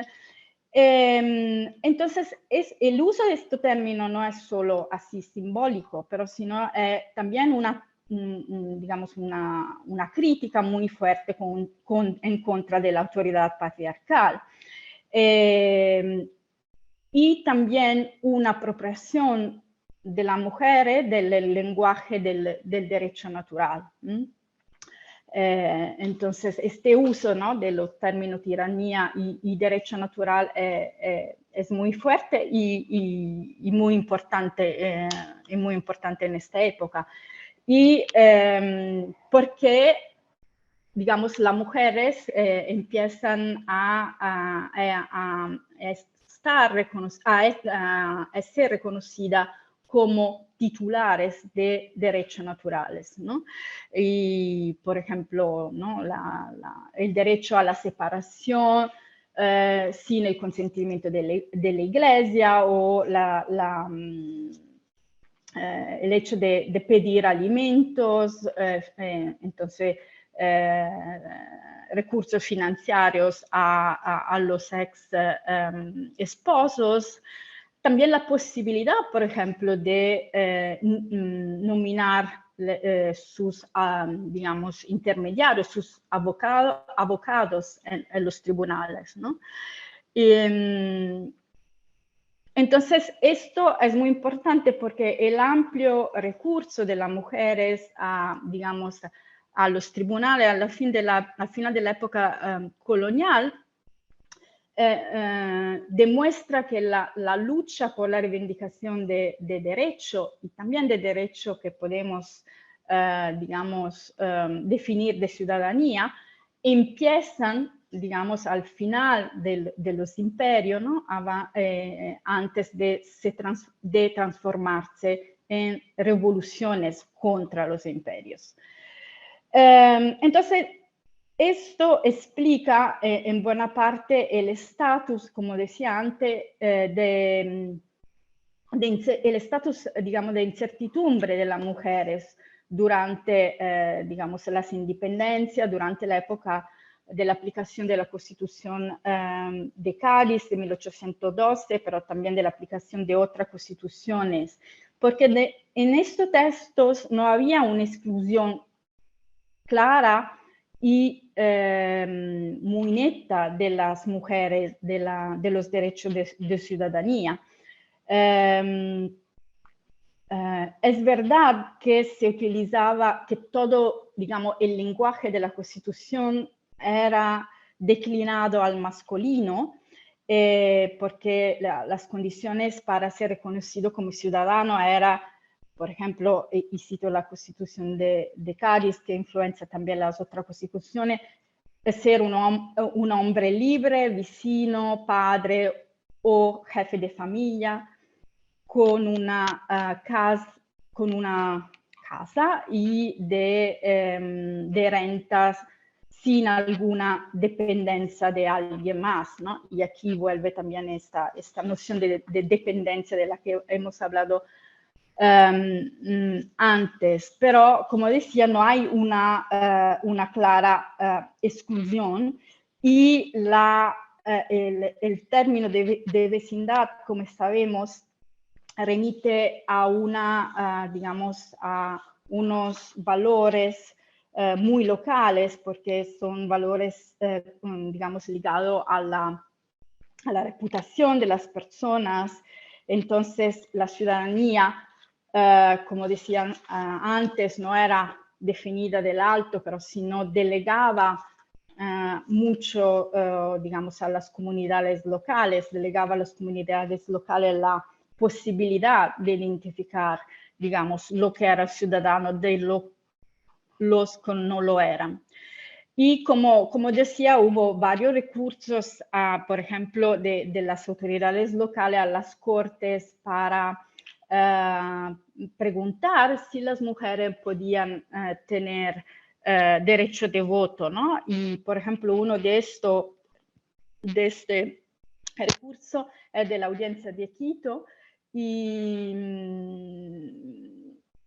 entonces sí, bueno, hay una autoridad local que pregunta si las mujeres podían votar a la ocasión de las elecciones del Consejo de la Asamblea Municipal, en tanto que jefes de familia.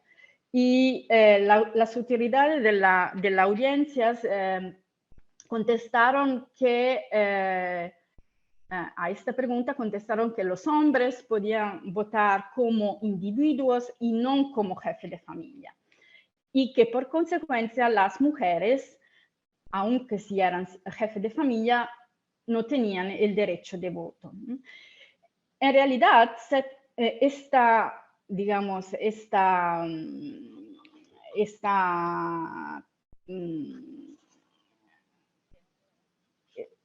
sentencia contradice un poco el principio liberal, ¿no? del que hemos hablado antes, es decir, que las mujeres eran excluidas de los derechos políticos por su condición de dependencia respecto al padre de familia. Entonces, digamos, también en la respuesta de las autoridades hay muchas ambigüedades, ¿no? A propósito de los derechos de las mujeres.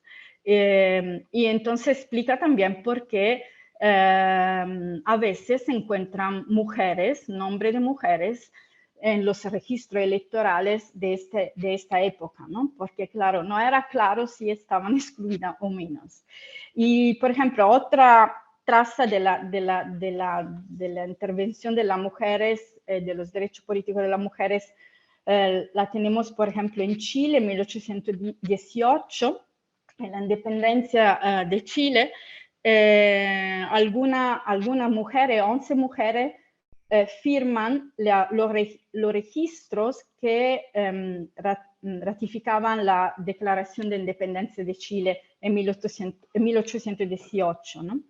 Y claro, la declaración fue proclamada para O'Higgins, pero más tarde fue ratificada por la mayoría de las ciudades y de los pueblos del Chile a través de este registro que contenían todas las firmas de los vecinos, ¿no?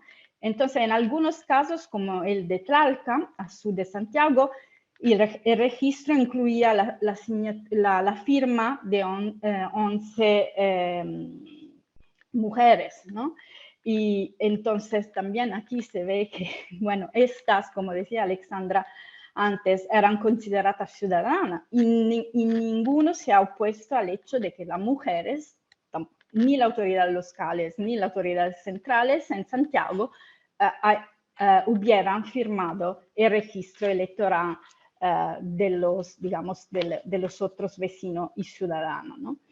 Entonces, en 1820, no sé cuánto me falta todavía. Y ya el tiempo se ya, acabó. bueno, poder cerrar. se acabó, pero hay otros casos que demuestran, digamos, que las mujeres estaban de alguna forma incluidas en esta definición de ciudadanos, y entonces que efectivamente este periodo, digamos, en ese periodo hay una ruptura y no es verdad que las mujeres eran excluidas de la ciudadanía durante la época revolucionaria en la América Española. Claro, hay que averiguar por investigaciones futuras si este cambiamiento, cuánto fue duradero y amplio este cambiamiento, ¿no? Y entonces hay que explorar las fuentes judiciales de los archivos locales y provinciales para evaluar el impacto de esta transformación, ¿no? Pero como decía antes Alexandra, también en el caso de la propiedad, ¿no? Entonces la propiedad como una condición para ser ciudadana, ¿no? Hay algunos estudios que confirman, ¿no?, el hecho de que las mujeres a través de la propiedad reivindicaban derechos de ciudadanía también después de la independencia. Bueno, muchas gracias.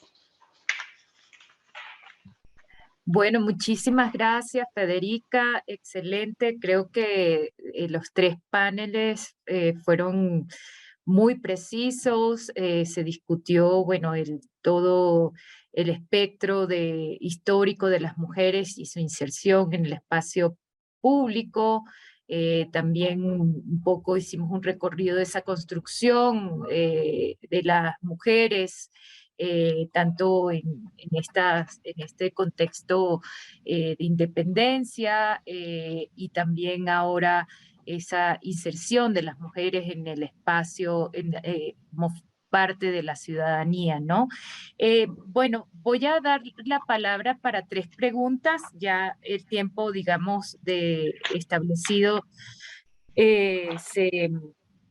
se terminó, pero sí hay una pregunta en el chat que era para Alexandra, que dice: felicitaciones por la disertación, excelente, pero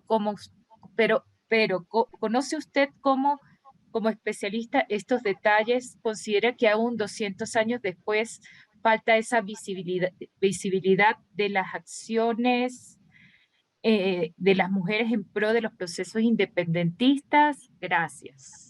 Lo dice Alien Araujo. Es para Alexandra. Bien, gracias. No estoy tan clara en la pregunta. ¿Cómo conozco sobre estos detalles que he mencionado? Es el trabajo de archivo, ¿no? Y es justamente lo que ya se ha mencionado. Uno tiene que ir a buscar otro tipo de fuentes para poder identificar a las mujeres y sus acciones. Y hay que leer muchas veces a contrapelo para poder identificar las acciones de las mujeres en este proceso y en muchos otros.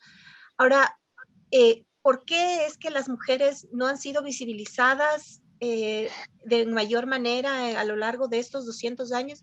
Pues tiene que ver con lo que también ya hemos mencionado de alguna manera. A lo largo del tiempo, el proceso de independencia ha sido estudiado de distintas formas.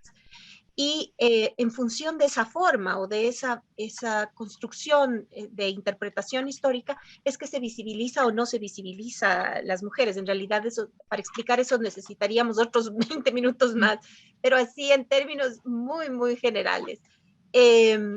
Por ejemplo, si estamos hablando de que la nación es el elemento central de la explicación a lo largo del siglo XIX, de lo que quedaba del siglo XIX y de parte del XX, pues lo que van a hacer es justamente lo que nos dijo Judith, van a idealizar un sujeto femenino que pueda ser identificado con la nación. Y a la par también se van a dejar de lado otras figuras femeninas que no calzan con ese modelo de nación, pero también que no calzan con la moral de la época del siglo XIX. Y ahí sí es interesante ver que muchas de las mujeres que participaron en las guerras de independencia dentro del bando insurgente, tenían unas situaciones, digamos así, por decirlo de alguna manera, un poco extrañas en sus relaciones personales. Algunas habían pedido divorcios, otras habían armado grandes escándalos sociales, la misma Josefa Tinajero, Rosa Zárate y demás, dentro del contexto moral del siglo XIX. Esos historiadores poco se iban a interesar en estas mujeres que podían ser problemáticas para la moral de la época en la que ellos están escribiendo. Después, más adelante, cuando ya vemos la emergencia de la historia social y de una historia social, sobre todo pensada desde el marxismo, pues muchísimos otros actores van a quedar oscurecidos e invisibilizados, justamente porque la historia social lo que va a poner énfasis es en las grandes estructuras. Y para encontrar estos actores, para encontrar estas mujeres, para encontrar afrodescendientes, hay que ir a lo micro, hay que ir a ese detalle. Entonces, esas son algunas de las razones, así dicho, muy, muy a breves rasgos. Como les digo, para explicarlo esto en detalle necesitaríamos hacer otro conversatorio en realidad. Sí, es verdad, yo creo que hay mucho todavía por indagar y por exponer, sobre todo en el aspecto de la invisibilización que hay de ciertas mujeres, ¿no? En la historia de las independencias. Otra pregunta que nos hacen es sobre la búsqueda de fuentes de archivo para tratar historias de mujeres subalternas. Esta es una pregunta que va para las tres expositoras. Entonces le damos primero la palabra a Judith, después Federica y cierra a Alexandra.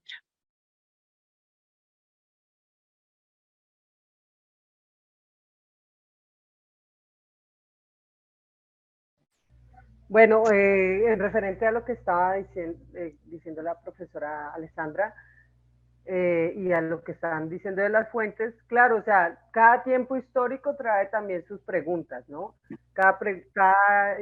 Decía Benedetto Croce que toda historia es historia contemporánea, ¿no? De lo que nos preguntemos hoy, nuestros afanes, hoy, a partir del giro lingüístico, el giro archivístico, el giro emocional, de los 70 para acá, digamos que las preguntas han cambiado un poco y las mismas formas de acercarse al archivo. Judith, te muteaste. Lo que yo decía, qué pena. Lo que yo decía en un principio, ¿no? O sea, buscar otra vez heroínas o mártires sería como colocarle una camisa de fuerza a nuestros trabajos, porque como decía la profesora Sevilla, cada contexto y cada lugar tiene sus propias también fuentes, ¿no? Hay, por ejemplo, las zonas que fueron influencia del realismo, ¿no? Tienen unas fuentes muy ricas desde las instituciones españolas y demás, ¿no? Entonces, digamos, ¿cómo hace, por ejemplo, por qué, por ejemplo, las primeras fusiladas de la independencia en la Nueva Granada fueron las pastuzas, ¿no? ¿Y por qué no aparecen en la historia de la independencia, ¿no? Porque era un modelo de mujer muy indígena, un modelo de mujer muy diferente al modelo de la mujer republicana, la mujer blanca y demás. Entonces, cada contexto trae también sus propias fuentes Y algo que hoy tenemos es que no, las fuentes, gracias a los medios, ya están muchas digitalizadas y podemos hacer comparaciones, ¿no? Los medios impresos por mucho tiempo por la historia no fueron consideradas unas fuentes dignas de ser estudiadas, por eso mi trabajo más que todo se basa en los medios impresos. Las fuentes judiciales son muy ricas, yo acabo de sacar una tesis meritoria de una chica que trabajamos las mujeres asesinas en la independencia, ¿no? Las mujeres, sobre todo usuricidas, que mataban a sus esposos, y las mujeres que mataban, por ejemplo, a sus hijos, o las que cometían infanticidio, ¿no? Estas fuentes obviamente las hallamos en los registros judiciales, en todo lo que eran los pleitos de familia, y entonces cuando ya hoy uno lee eso y ver cómo, por ejemplo, habían dos órdenes, ¿no? No se sabía si juzgarlas por lo que decía obviamente las 7 partidas, todas esas leyes españolas, o si había que juzgarlas por las constituciones que estaban entrando en boga, como le decía la profesora Federica, ¿no? Que estaban empezando a surgir todos estos relatos, pero hasta bien avanzado el siglo XIX, por ejemplo, va a haber esos dos órdenes a la vez juntos, ¿no? Se juzga desde lo español, pero también se juzgaba desde lo republicano, lo liberal. Entonces yo pienso que hay muchas formas de ver las mujeres en la independencia, ¿no? Y la subalternidad obviamente está entre los hilos de los lenguajes, ¿no? Las podemos encontrar en los hilos de los lenguajes, cómo se describen estas mujeres y depende de las regiones, ¿no? Por ejemplo, Cartagena sería una fuente muy rica para las poblaciones afrodescendientes, lo que sería Guayaquil, por ejemplo, en el Ecuador, lo que serían las partes de las costas. No es lo mismo que los archivos que están en las zonas andinas, ¿no? Entonces, también las fuentes están en la misma reconstrucción de la historiografía decimonónica, ¿no? Que ya hoy por hoy las vemos como fuentes, y cómo esos relatos también construyeron unos horizontes de experiencia. Entonces, creo que las fuentes esto sería como decantar, ¿no? O sea, hay muchas. ¿Cómo depende? Es cómo las leemos, ¿no? Las mujeres afro, las mujeres negras, las mujeres mestizas, las mujeres blancas, pues cada una está representada en las fuentes, pero como les digo, el trabajo que hizo esta chica en la provincia de lo que era Cundinamarca, se pudo ver cómo, o sea, como era un estado federalista, también tenía sus propias fuentes, ¿no? Entonces vemos cómo hasta estas demarcaciones geográficas y también geopolíticas, pues denominan las fuentes, ¿no? La constitución de Cundinamarca no es la misma constitución de lo que va a ser Popayán o Cartagena, entonces en este caso el federalismo juega con ello, ¿no? Entonces invito a los que quieran interesarse en estos trabajos que es decantar, es mirar, ¿no? Es leer entre líneas, y hay archivos muy ricos, en este caso los archivos judiciales, los archivos legales, son archivos muy, muy ricos para estudiar las mujeres en la independencia.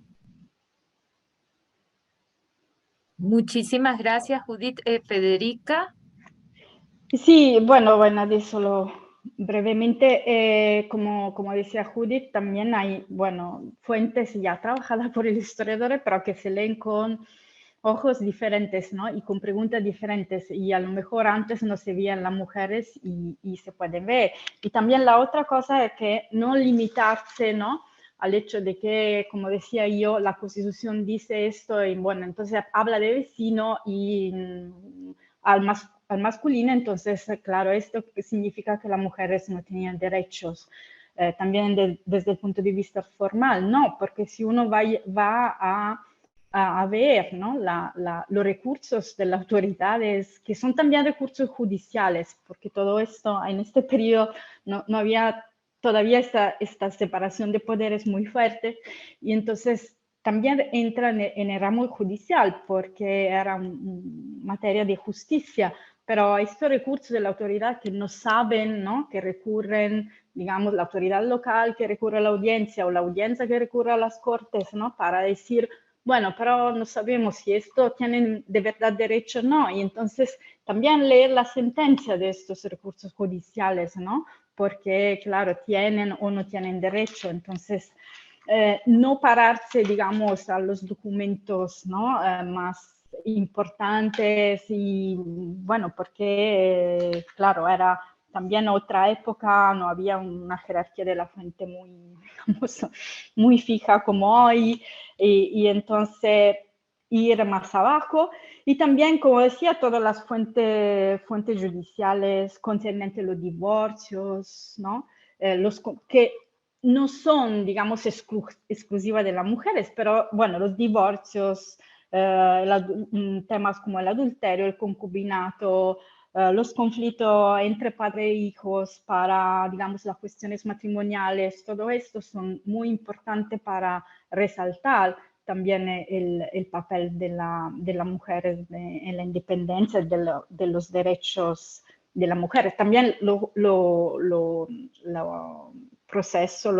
las actas judiciales sobre las propiedades, ¿no? También los testamentos, que son también fuentes judiciales, ¿no? Entonces, a través de estos se puede reconstruir, digamos, una historia diferente de las mujeres.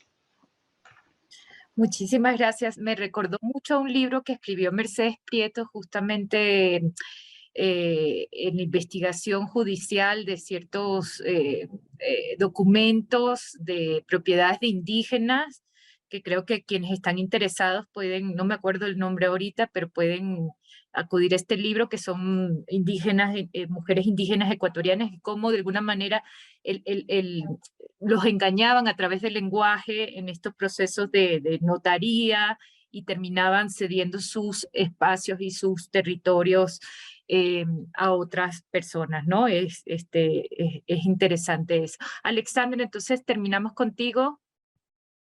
Bueno, creo que la pregunta ha sido súper respondida. Solamente como para, no sé, resumir un poco, hay que echar mirada a los archivos judiciales. Yo diría, en el caso ecuatoriano, darle una mirada a los archivos locales. Es importante eso, mirar qué hay en Riobamba, mirar qué hay en Ambato, qué hay en Cuenca, qué hay en Guayaquil. Hacemos gran parte de la investigación desde Quito, pero necesitamos también esas miradas de las provincias, de lo local, ¿no? Entonces eso me parece importante. Y lo otro es leer entre líneas. Si vamos a buscar mujeres, sobre todo si vamos a buscar mujeres de estratos subalternos, hay que saber que uno tiene que ponerse los lentes y tener capacidad de leer entre líneas y leer a contrapelo. Así es, les agradezco muchísimo. Hemos tenido la presencia de tres grandes historiadoras que nos dieron sus visiones y nos compartieron sus investigaciones en este espacio.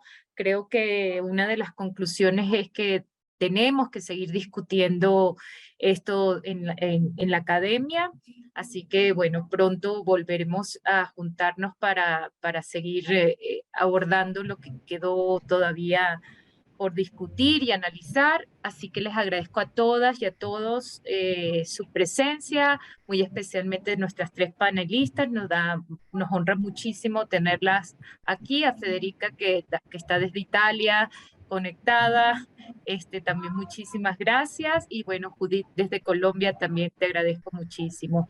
Bueno, se acabó el espacio de esta discusión, que se alargó, pero valió la pena. Así que me despido en nombre de la universidad, en nombre del Observatorio de Género y en nombre de la Facultad de Derecho y Ciencias Sociales. Un fuerte abrazo a todos y que tengan una buena tarde y buenas noches. Gracias. Aquí tengo el libro para la UTE, para entregarlo y donarlo. Entonces, apenas llegue el miércoles para que nos veamos y la UTE tenga el libro. Y lo va a llevar también a la Andina y a la Central. Entonces, muchísimas gracias, Judith. Qué honor. Entonces, lo recibiré con muchísimo gusto. Gracias. Gracias. Chao, chao.